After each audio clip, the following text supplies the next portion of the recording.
Welcome to our asynchronous session in general biochemistry, and I'm going to discuss the last type of biomolecule, which is the nucleic acids. This presentation is taken from the book of Stephen Stocker, The General Organic and Biological Chemistry. A most remarkable property of living cells is their ability to reproduce their exact replicas of themselves. And cells contain all the instructions needed for making the complete organism of which they are a part. The molecules within a cell that are responsible for these amazing capabilities are the nucleic acids. It was then started with a Swiss physiologist Friedrich Mischer discovered the nucleic acids in 1869 while studying the nuclei of white blood cells. The fact that they were initially found in cell nuclei and are acidic accounts for the name the nucleic acids. Although we know now that the nucleic acids are found throughout a cell and not just in the nucleus of the cell. So the name is still used for such materials. Of all biomolecules, it is only the nucleic acids that have the remarkable property of replicating itself. That is why nature chose these molecules to serve as the repository and transmitter of genetic information in every cell and organism. And the genome or the total DNA of a cell acts like a molecular file where the program for an organism's activities, just like for example, the maintenance, the development, the growth, the reproduction, and even the death of the cell are encoded. And as what I've mentioned earlier, that cells in an organism are exact replicas. And the cells have information on how to make new cells. And the molecule that is responsible for such informations are called as the nucleic acids. So the nucleic acids, particularly the deoxyribonucleic acid or the DNA, are the informational molecules of the cell. Into their primary structure is encoded a set of directions that ultimately governs the metabolic activities of the living cell. So that means when we're talking with this DNA or the deoxyribonucleic acid, which is a type of nucleic acids, it is considered as the informational molecule because without this DNA, the metabolic activities of cell will be hampered. And we have two types of nucleic acids. These are the DNA and the RNA. When we say DNA, it is deoxyribonucleic acid that are found within cell nucleus. And the DNA is said to be the storage and transfer of genetic information from one generation to another generation, or that means it is passed by the parents to their offsprings. And it is passed from one cell to other cells during the cell division. On the other hand, the RNA or the ribonucleic acid usually occurs in all parts of the cells, and primary function is to synthesize proteins. In addition, we have the term gene. The gene is a segment of DNA or a segment of the deoxyribonucleic acid, which specifies the chain of amino acids that comprises the protein molecule. And most human genes are about 1,000 to 3,500 nucleotide units long. And as what I've mentioned earlier, that the genome is all of the genetic material or the total DNA contained in the chromosome of a specific organism. So the human genome is about 20,000 to 25,000 genes present. So the genetic message is actually transcribed by the messenger RNA or the mRNA and translated by the tRNA and the rRNA. When we say tRNA, that is a transfer RNA, and rRNA is your ribosomal RNA, into thousands of different proteins. This will be translated again by the tRNA and rRNA given by the transcribed message of the messenger RNA. So this is actually the central dogma of living organisms, wherein it started with the DNA, and it will undergo replication process, and after replication, it will be transcribed to form an RNA in the form of mRNA, and this mRNA will be needed to be translated or will undergo transcription by the tRNA and the rRNA to form proteins. Now let's talk about the building blocks of our nucleic acid. And the building block is said to be the nucleotide.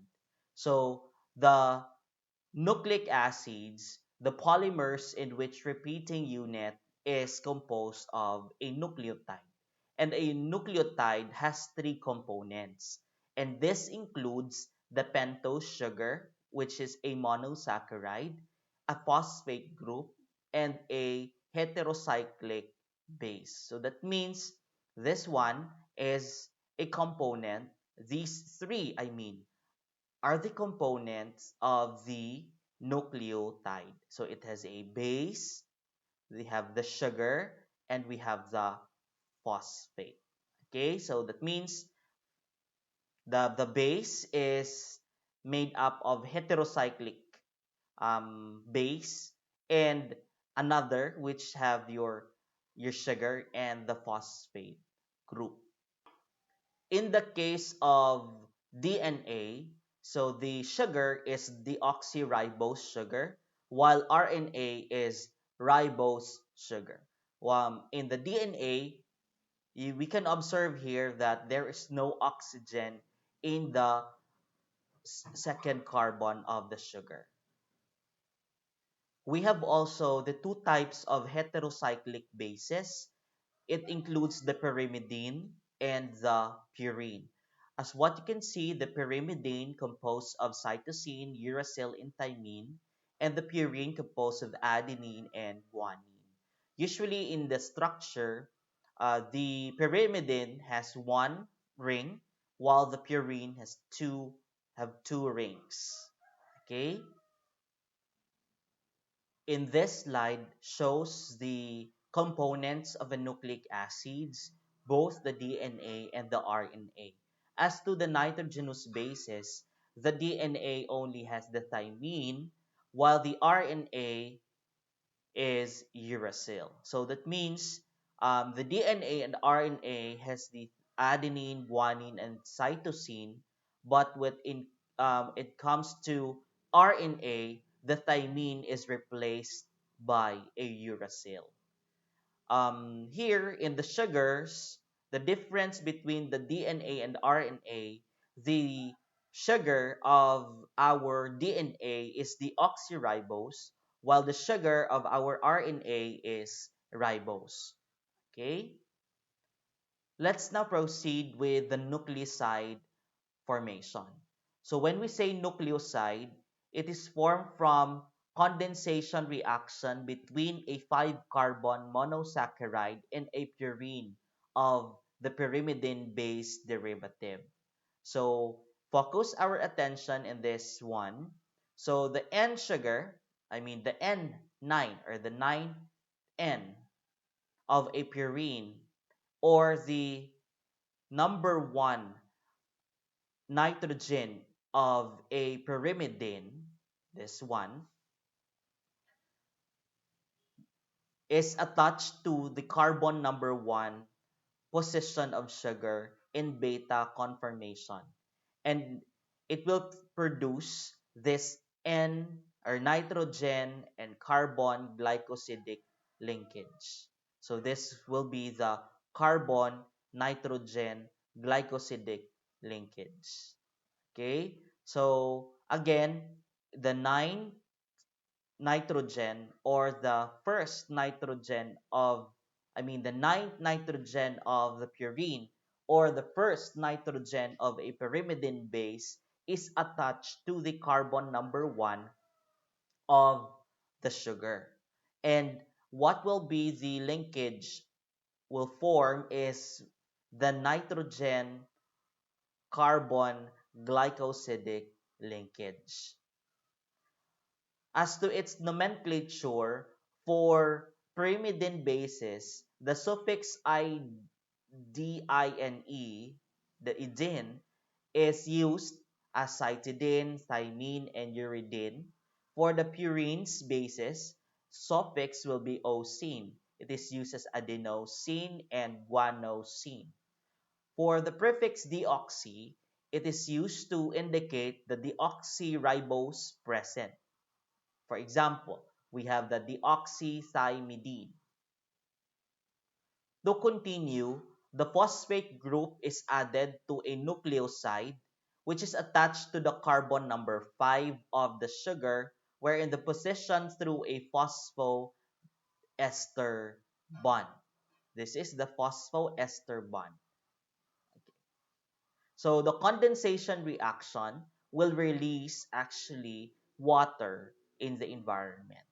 And it is named by appending the 5 prime carbon, the 5 number, the fifth carbon monophosphate to nucleoside name.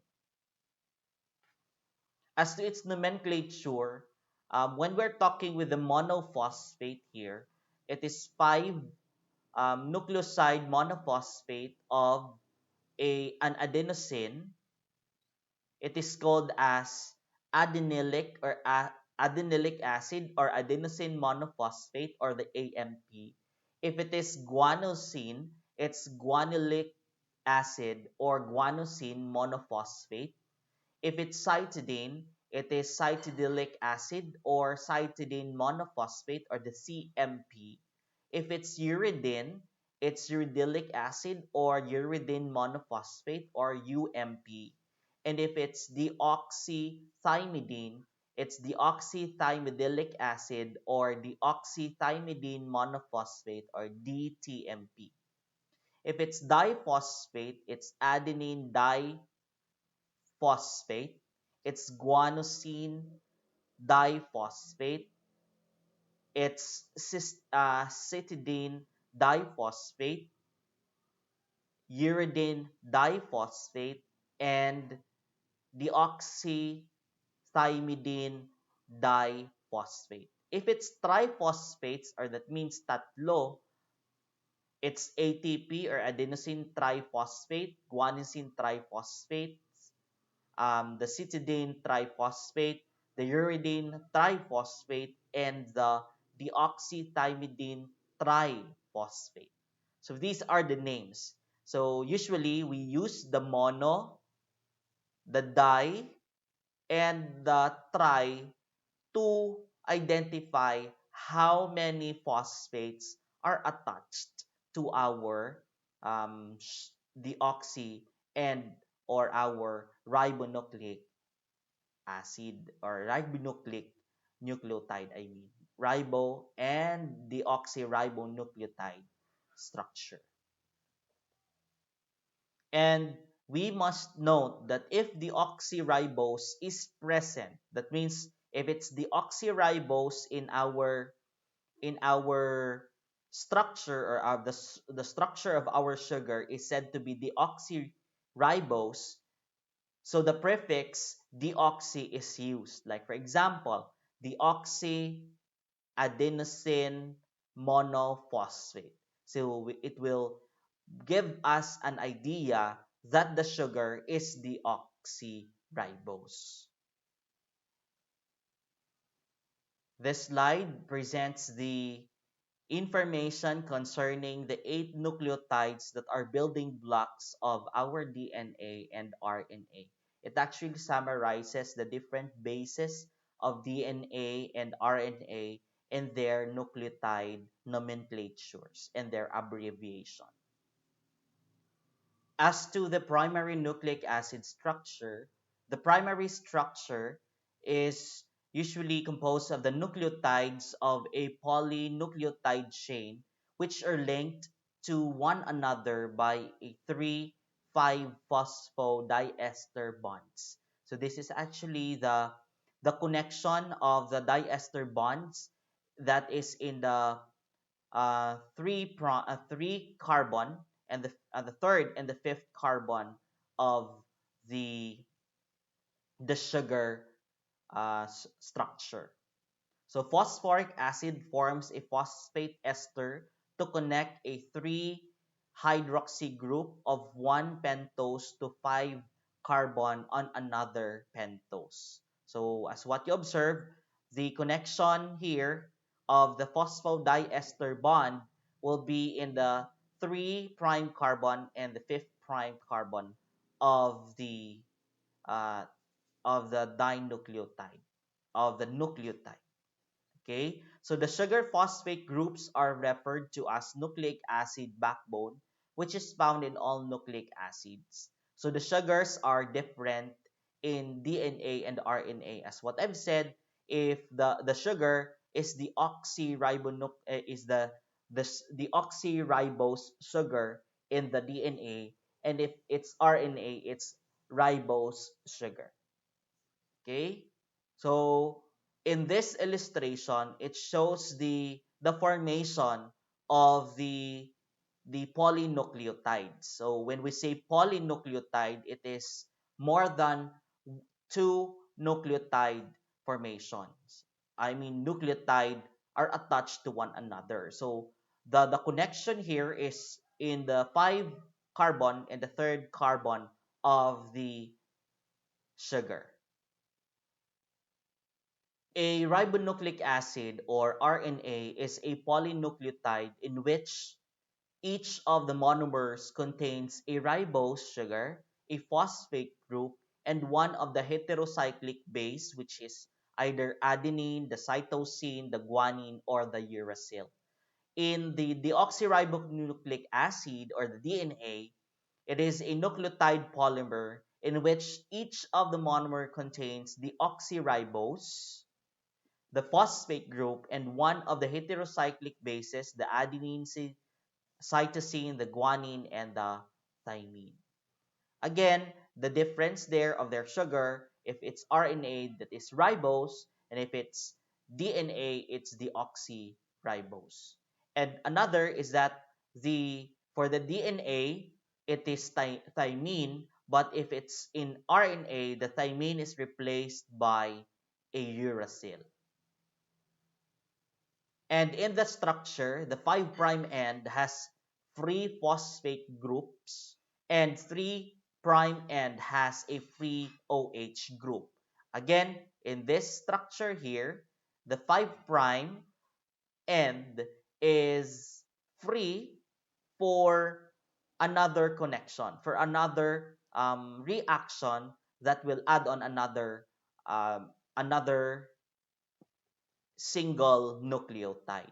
In this portion also, so the OH group here is free for nucleotide binding. Now let's take a look on the ribonucleic acids and the differences between the RNA and the DNA molecules.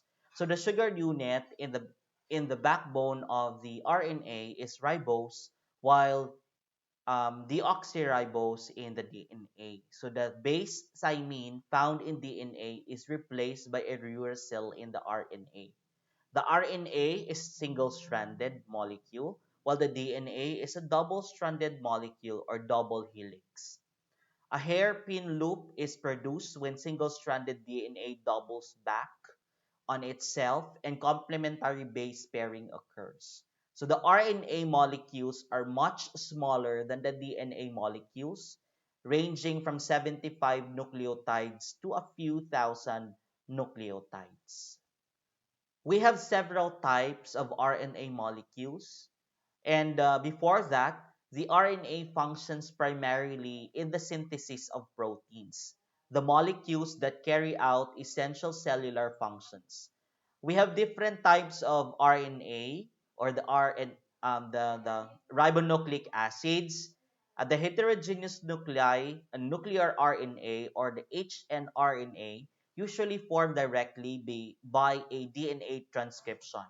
Another is your messenger RNA or the mRNA that carries instruction to protein synthesis and usually a genetic information from the DNA. So after the transcription of the DNA, it will produce the messenger RNA. And that messenger RNA carries instruction for protein synthesis from the DNA. Next type is your small nuclear RNA or the snRNA that facilitates the conversion of hRNA to mRNA.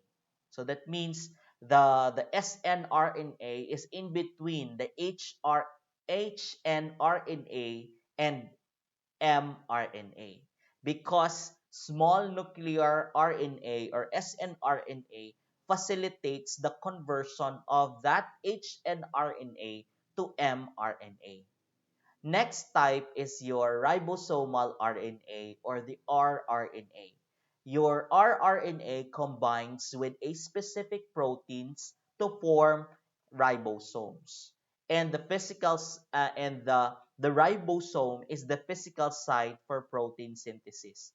Remember that in our previous lectures, in the parts of the cell, ribosome is the one responsible of producing proteins, or that is the site of protein synthesis.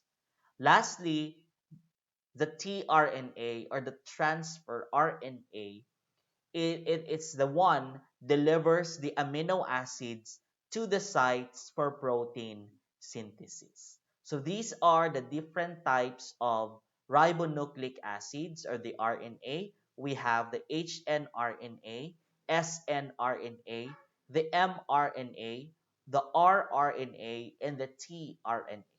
So, but when we're talking with the general types of the RNA, these are mRNA, rRNA, and tRNA.